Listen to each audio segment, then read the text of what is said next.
श्रोताओं नमस्कार। IIT Kanpur community radio 90.4 में आप सभी का हार्दिक स्वागत है।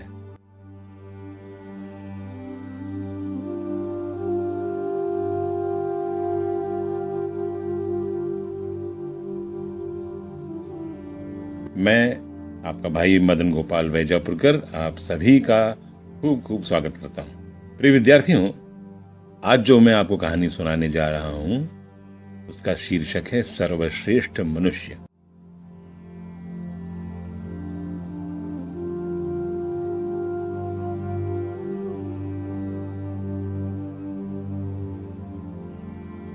प्रिय विद्यार्थियों, एक बार ईश्वर को अपने बनाए मनुष्यों के बारे में जानने की इच्छा हुई।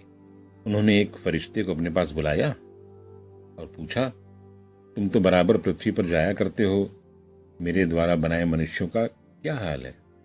फरिश्ते ने कहा, मुझे बहुत जानकारी तो नहीं है, लेकिन इतना जरूर जानता हूं कि आप द्वारा बनाए मनुष्य कर्म करते हैं और फल पाते हैं। जो जैसा कर्म करता है उसे वैसा ही फल भोगना होता है। फिर भगवान ने उससे पूछा कि अच्छा तुम यह बताओ कि इस समय पृथ्वी पर सबसे श्रेष्ठ मनुष्य कौन है? फरिश्ते ने कहा, यह तो बड़ा कठिन प्रश्न है। इतनी बड़ी पृथ्वी है, इतने ढेर सारे मनुष्य हैं और उनमें से श्रेष्ठ खोजना बहुत कठिन काम है। लेकिन ठीक है, जब आप कह ही रहे हैं तो मैं जा रहा हूं और श्रेष्ठ मनुष्य खोजकर आपके पास ले आता हूं। फरिश्ता चलता है। बहुत जटिल प्रश्न है। श्रेष्ठ मनुष्य खोजना बहुत टेढ़ा काम है। अब वह अपनी एक योजना तैयार करता है। अपनी इसी योजना के अनुसार वह दुख और संकट को साथ लेता है और चल देता है पृथ्वी की ओर। पृथ्वी पर पहुंचते ही वह उन दोनों को इजाजत देता है, दुख और कष्ट को, कि तुम दोनों अपना अपना काम शुरू कर दो। अब दुख संकट कहां मानने वाले? उन्हें तो अवसर मिला हुआ है। अब दुख और संकट ने चारों ओर महामारी फैला दी। सभी लोग तड़पने लगे, छटपटाने लगे, परेशान हो गए। दुख संकट का यही काम है ना। एक साथ धावा बोला उन्होंने और सारी पृथ्वी को डिस्टर्ब कर दिया। सभी लोग त्राही त्राही करने लगे, लेकिन एक आदमी उसमें अविचलित रहा। उसके ऊपर कोई फर्क नहीं पड़ा। दुख और संकट के अत्याचारों का कोई प्रभाव नहीं पड़ा। दुख संकट ने देखा, यह तो बड़ा बदमाश है, अभी तक अविचलित है, क्या किया जाए? इन दोनों ने उसके घर चोरी करवा दी। उसका सारा का सारा सामान चोरी चला गया। दुख संकट को लगा कि अब तो जरूर रोएगा, टटपटाएगा, चिल्लाएगा, लेकिन रोया गया नहीं हुआ।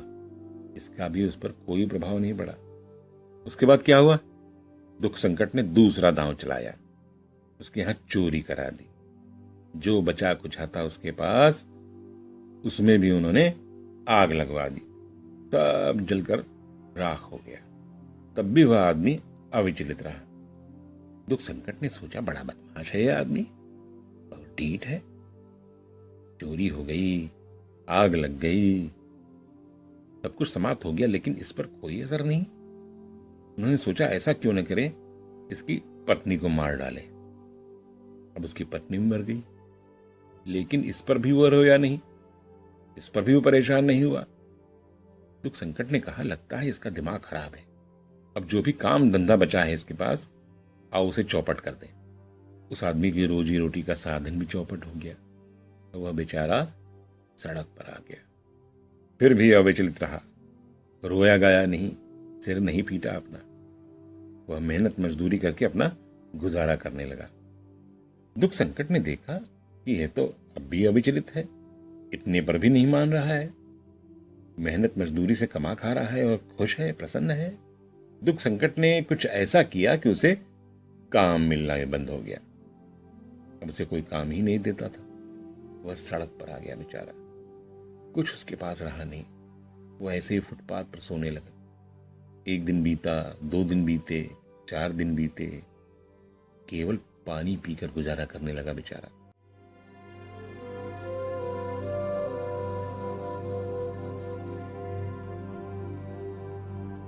अब दुख संकट बहुत परेशान हो गए। सोचने लगे अब कौन सा दांव चलें, अब क्या करें, अब क्या करेगा फरिश्ता बताइए।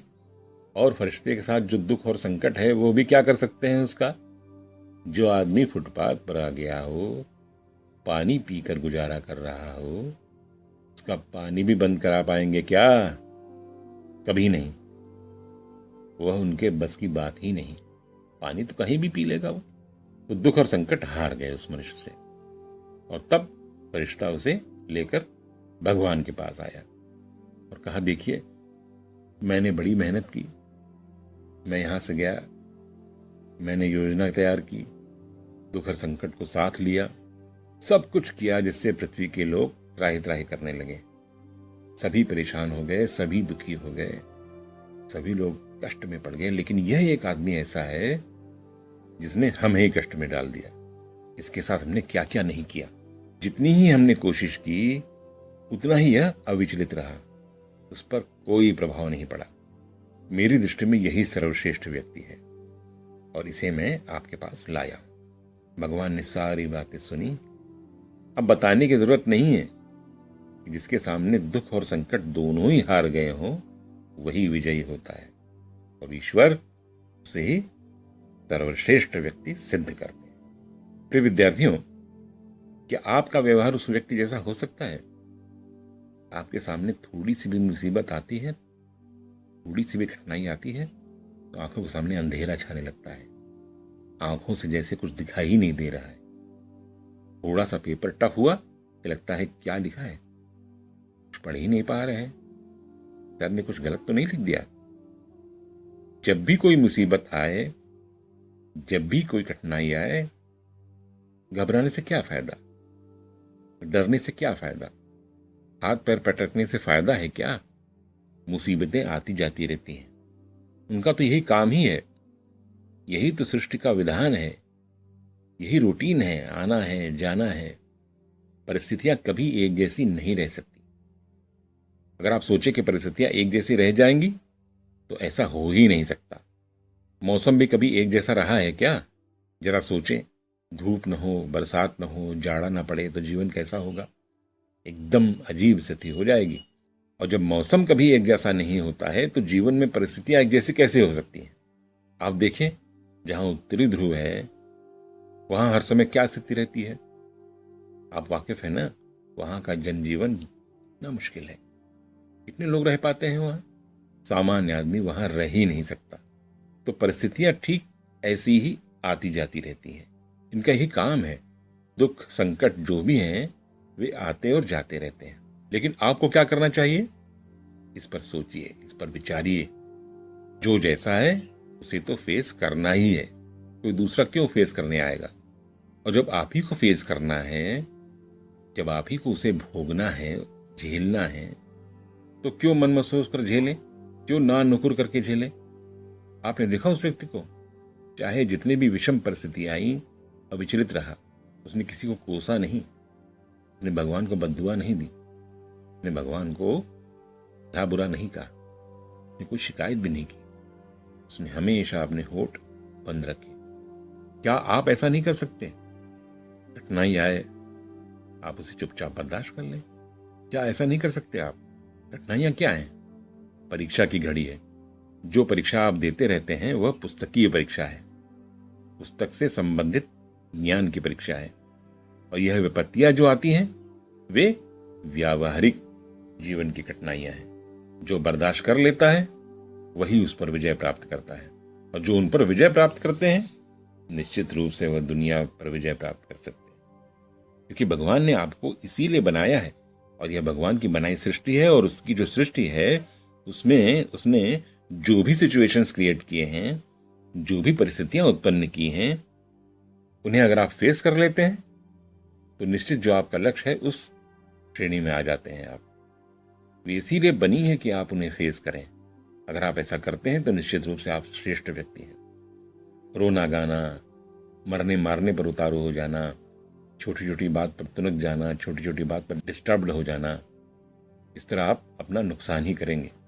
मान लीजिए उस व्यक्ति का सब कुछ नष्ट हो गया था, फांसी लगा लेता, आत्महत्या कर लेता, और कोई ऐसा स्टेप ले सकता था जो अनैतिक हो, क्या यह अच्छी बात होती? क्या मिलता उसे? वह हार जाता। अंततः वह जीता। क्यों जीता? क्योंकि उसने पेशेंस रखा। इतनी विषम परिस्थितियां आई, उसके घर चोरी हो गई, उसकी पत्नी मर गई, उसका घर जला दिया गया, उसका धंधा बर्बाद हो गया, उसे मजदूरी मिलना भी बंद हो गया। कितनी कितनी कठिनाइयां उसके सामने आई, फिर भी वह अविचलित रहा, डिस्टर्ब नहीं हुआ, पेशेंस से काम लिया, और जिस दिन रिजल्ट आया उसके पक्ष में आया, वह सर्वश्रेष्ठ व्यक्ति घोषित हुआ। तो सर्वश्रेष्ठ मनुष्य घोषित होने के लिए सबसे आवश्यक चीज है वह है पेशेंस।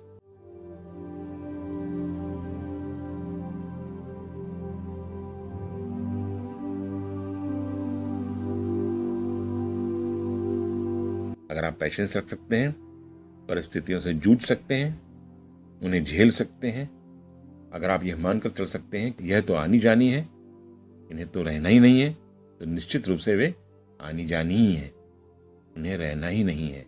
आज नहीं तो कल उन्हें जाना ही जाना है। अगर आज आपके दिन ठीक नहीं है, कल निश्चित रूप से ठीक होंगे। आज अगर आप हॉट वाटर में हैं, तो जरूरी नहीं कि कल भी आप हॉट वाटर में ही रहेंगे। आज अगर आप परेशान हैं, तो निश्चित रूप से आप कल खुश रहेंगे। ऐसा सोचिए, विचारिए, अपने को सर्वश्रेष्ठ घोषित कीजिए। ईश्वर का एक निश्चित मापदंड है, वह किसी का टेस्ट लेता है तो विपत्ति में डालकर ही लेता है, उसे कठिनाई में डालकर ही लेता है। जो भी कठिनाई आती है वो आपका टेस्ट है, वो आपकी परीक्षा है। उस परीक्षा में पास होने की विधि मैंने बताई ही, तरीका मैंने बताया ही कि क्या करना है। आपको पेशेंस रखना है, कोई स्थिति आए उसे बर्दाश्त कर लेना। जो बर्दाश्त कर सकता है वही सब कुछ कर सकता है। आप बर्दाश्त करने की आदत डालें, आप सब कुछ कर सकेंगे। आप सब कुछ करें, यही हमारी कामना है। आप इस दिशा में लगे हैं, लगे रहेंगे, आप सफल हो रहे हैं और आप सफल होते रहेंगे। तो मेरे विद्यार्थी मित्रों, कैसी लगी आपको ये कहानी? निश्चित रूप से आपको ये कहानी बहुत पसंद आई होगी। तो अपने बड़े भाई मदन गोपाल वैजापुरकर को आज्ञा दीजिए और सुनते रहिए 90.4 IIT कम्युनिटी रेडियो। नमस्कार।